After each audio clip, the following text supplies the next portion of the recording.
Quand les nouvelles s'affolent, Métropole fait le point. Le point tous les matins, à 8h, simultanément sur Radio et Télémétropole. Le point est une courtoisie de MSC+, MSC Trading et Maché Titoni. Juno Jean-Baptiste, auteur de l'article La balade de Kekolon, c'est un jeune journaliste du Nouvelliste. Bonjour. Bonjour Wendell, bonjour à toutes et à tous. Et d'abord, c'est quoi le prix Philippe Chaffanjon? Et le prix Philippe Chaffanjon est un prix qui récompense chaque année au printemps deux reportages multimédia de deux journalistes, l'un français et l'autre haïtien. C'est un prix jeune, créé en 2013 suite à la mort subite d'un journaliste français, Philippe Chaffanjon, grand ami d'Haïti, grand passionné d'Haïti, ancien grand reporter à RTL, ancien directeur de France Info. Mais il s'était marié avec une fille d'origine haïtienne, Isabelle Mathine Chaffanjon. Il avait un grand amour pour Haïti. Et puis après sa mort subite, sa mort soudaine vraiment d'une crise cardiaque en avril 2013, sa famille, pour perpétuer son œuvre, pour perpétuer son nom, a créé ce prix Philippe Chaffanjon du reportage multimédia en France, qui récompense chaque année deux journalistes, l'un français et l'autre haïtien. Mais qu'est-ce que ça représente en termes de prix?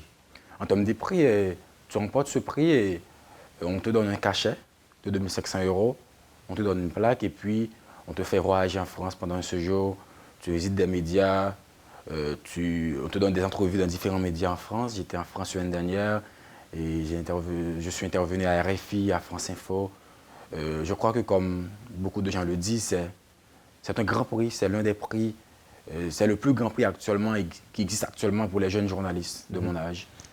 Comment on avait réagi ou encore comment on avait jugé cet article avant qu'il soit classé, avant que vous ayez obtenu le prix Chaffanjon? Comment, dans votre entourage immédiat, dans votre environnement immédiat, on avait jugé l'œuvre? Oui, en fait, Wendell, je dois vous dire que l'article a été d'abord primé à La Focale. J'ai écrit l'article en novembre 2014, à la suite d'un atelier animé par le journaliste suisse Arnaud Robert et le photographe italien Paolo Rudd à La Focale. Ensuite, l'article a été publié au Nouvelliste, après avoir été primé à La Focale. Et puis, tout à coup, quelques jours après, je suis au courant du prix Philippe Chaffanjon, la deuxième édition. C'est pourquoi je vous disais tantôt que c'est un prix jeune qui a le mérite d'encourager les journalistes à donner le meilleur d'eux-mêmes. Et puis, je suis postulé. Je suis postulé après au prix Chaffanjon, début décembre. Et puis, l'article a été soumis à un jury. Disons, tous les articles, tous les reportages qui ont participé à ce prix ont été soumis à un jury vraiment composé de très belles figures de la presse française, de 12 journalistes français, et puis d'un haïtien qui est Jean-Marie Théoda. Alors, dites-nous, La balade de Kekolon, pourquoi ce titre? Ce titre, c'est parce que je voulais d'abord donner un titre accrocheur à l'article. D'abord pour inciter les gens à lire. C'est un article qui parle de la prostitution. Le titre, vraiment, je me suis rendu à Kekolon, un terrain abandonné à quelques mètres de la primature, à un jet de pierre d'une base de la MINUSTA, tout près du Parlement haïtien. J'ai vu des jeunes filles, vraiment des jeunes filles qui se détestent Wendell. Des jeunes filles qui m'ont dit des choses. Parfois, tout au long de ce reportage, Wendell, j'étais au bord des larmes. C'était terrible. C'est une balade, vraiment. Je fais une balade à Kekolon, après je monte à Pétionville, puis je redescends encore à Kekolon. En fait, j'ai lu l'article aussi, parce que quand même pour vous inviter, il a fallu quand même que je me fasse une idée de l'œuvre, de l'article en question. Alors, c'était tout simplement un travail de journaliste, vous étiez simple observateur ou acteur Un travail de journaliste. J'ai été très professionnel et à la fois sensible. Sensible aux témoignages des filles, sensible à leurs souffrances, sensible à ce qu'elles me disent vivre chaque jour. Sensible à tout, très professionnel, avec beaucoup d'astuces. Et c'était difficile, c'était émouvant en elle. Et là, vous avez mis du temps. Vous avez mis du temps pour... Environ 8 jours. pour réaliser ce reportage. reportage. C'est-à-dire de Kekolan et... En passant par la Grande Rue, la rue Grande Capois, Sully, avenue Christophe, Delma 41, les rues de Pétionville, Saxo, Dolarousse. Non, et c'est un reportage réalisé le soir. Et au cours de la journée, le soir aussi. Le soir. Parce que- Surtout la journée ou bien surtout le soir? Surtout le soir. Mais à Kekolan, Rondel, c'est là le paradoxe. Les filles qui fonctionnent, les filles qui vendent leur corps à Kekolan, elles viennent à Kekolan chaque jour de 6 h du matin jusqu'à 6 h du soir.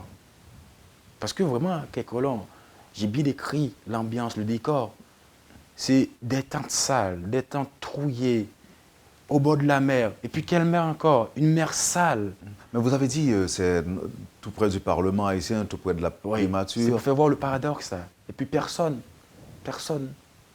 n'en parle. Bon. Moi-même, c'était terrible pour moi. Qu'est-ce qui vous a porté à réaliser ce reportage?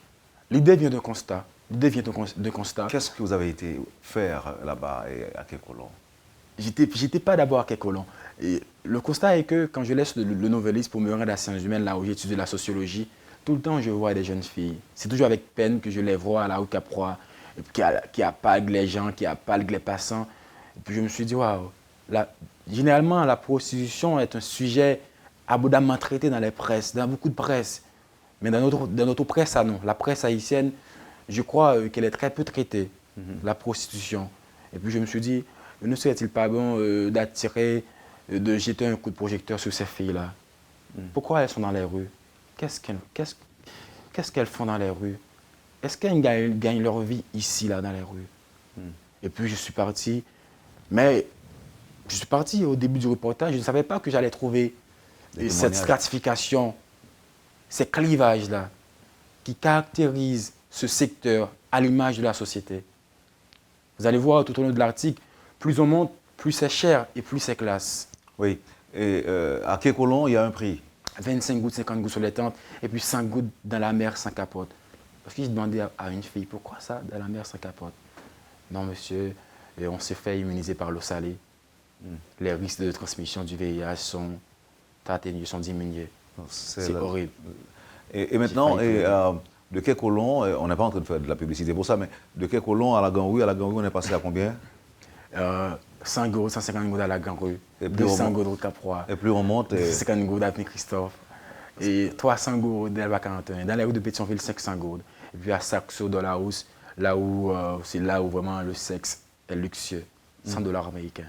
C'est beaucoup pour un pays pauvre comme Haïti.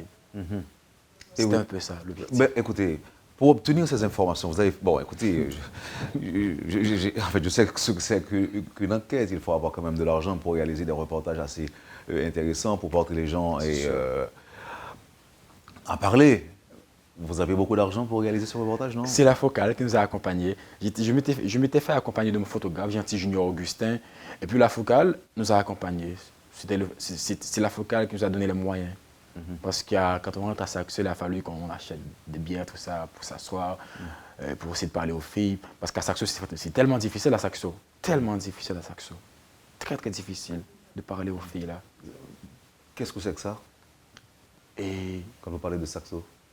c'est un club qui ne contient que des Dominicaines qui me disent je suis un Haïtien, je travaille, je touche et 1500 $ américains chaque 15 jours. Dans 3 mois, je vais rentrer chez moi. C'est toute une industrie Wendell qui fonctionne à plein filles, alors régime. vous parlez des filles. Les filles, les Dominicaines. Les Dominicaines. Donc ils gagnent 1500 $ américains. Par jour. Par jour? Non, par quinzaine, chaque Par quinzaine. quinzaine. Par quinzaine. Et après 3 mois, donc, Elles sont reparties. reparties. C'est une industrie qui fonctionne à plein régime. Vraiment, à Pétionville, c'est un marché complexe, c'est mosaïque. Les filles dans la rue d'une part et les filles de Saxo dans la rousse de l'autre. Bon, et maintenant que l'article a été en quelque sorte récompensé, ou bien l'auteur de l'article a été récompensé, qu'est-ce que ça vous fait? Vous vivez aujourd'hui avec une grande satisfaction d'avoir osé réaliser un reportage qui était jusque-là en quelque sorte un sujet tabou, pour n'avoir pas été assez traité, pour vous répéter justement. Et le prochain sujet, ce sera quoi? Le prochain sujet, c'est sur les enfants domestiques à Port-au-Prince. les enfants qui laissent la ville de province, qu'une mère, qu'un père envoie pour reprendre chez une tante, chez une belle-mère, puis qui vont à l'école, dans des écoles qui fonctionnent le soir, qui mangent toujours tard, qui dorment très tard et qui se lèvent tôt. C'est mon prochain sujet de reportage. Avez-vous été appelé par nos dirigeants haïtiens pour ce reportage, non? Non, du tout pas. Mais après, dans la foulée de la publication de l'article, j'ai eu bruit que des policiers, des agents de l'ordre se sont débarqués à Kekolon et ont déguerpi la fille. Et ce n'était pas le but du reportage quand même, non? Ce n'est pas le but du reportage, pas de la déguerpir. La déguerpir, ce n'est du tout pas la solution, hein, d'elle. Ce n'est du tout pas la solution de la déguerpir. C'est tout un problème, là. Ce sont des filles qui ne cherchent qu'à sortir du spectre de la pauvreté, du spectre de la misère. Donc là, vous avez fait quand même du tort avec votre stylo quand même. Pas du tort.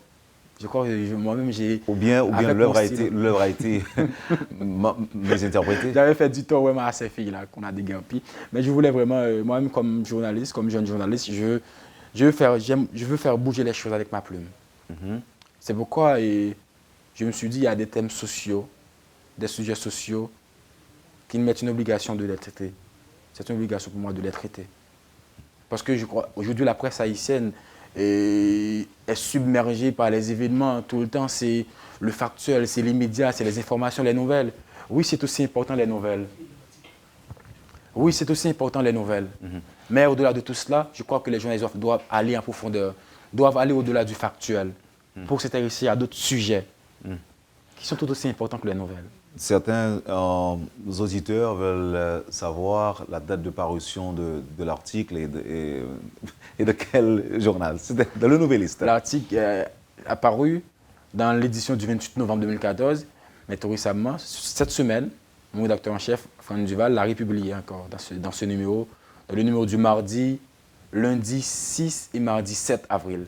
Oui, mais avant, il y avait déjà eu une autre publication. Oui, c'était 28. C'est le 28 novembre 2014. Mais comme l'article est primé, mon rédacteur en chef a choisi de le republier encore cette semaine. Voilà. Alors, vous avez dit que bientôt, le prochain article traitera de la question des enfants en domesticité, et comme prochain reportage d'enquête après la balade de Kekolon. Alors, on vous a dit que la police était descendue à Kekolon pour demander aux filles de vider les lieux. Mais à la Grand-Rue, il ne s'est rien passé.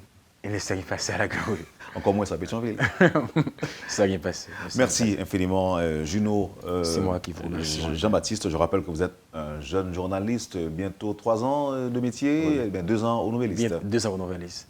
Merci d'avoir accepté d'être avec nous ce matin à Métropole. Encore une fois, toutes nos félicitations pour ce travail d'enquête que vous avez réalisé et à bientôt.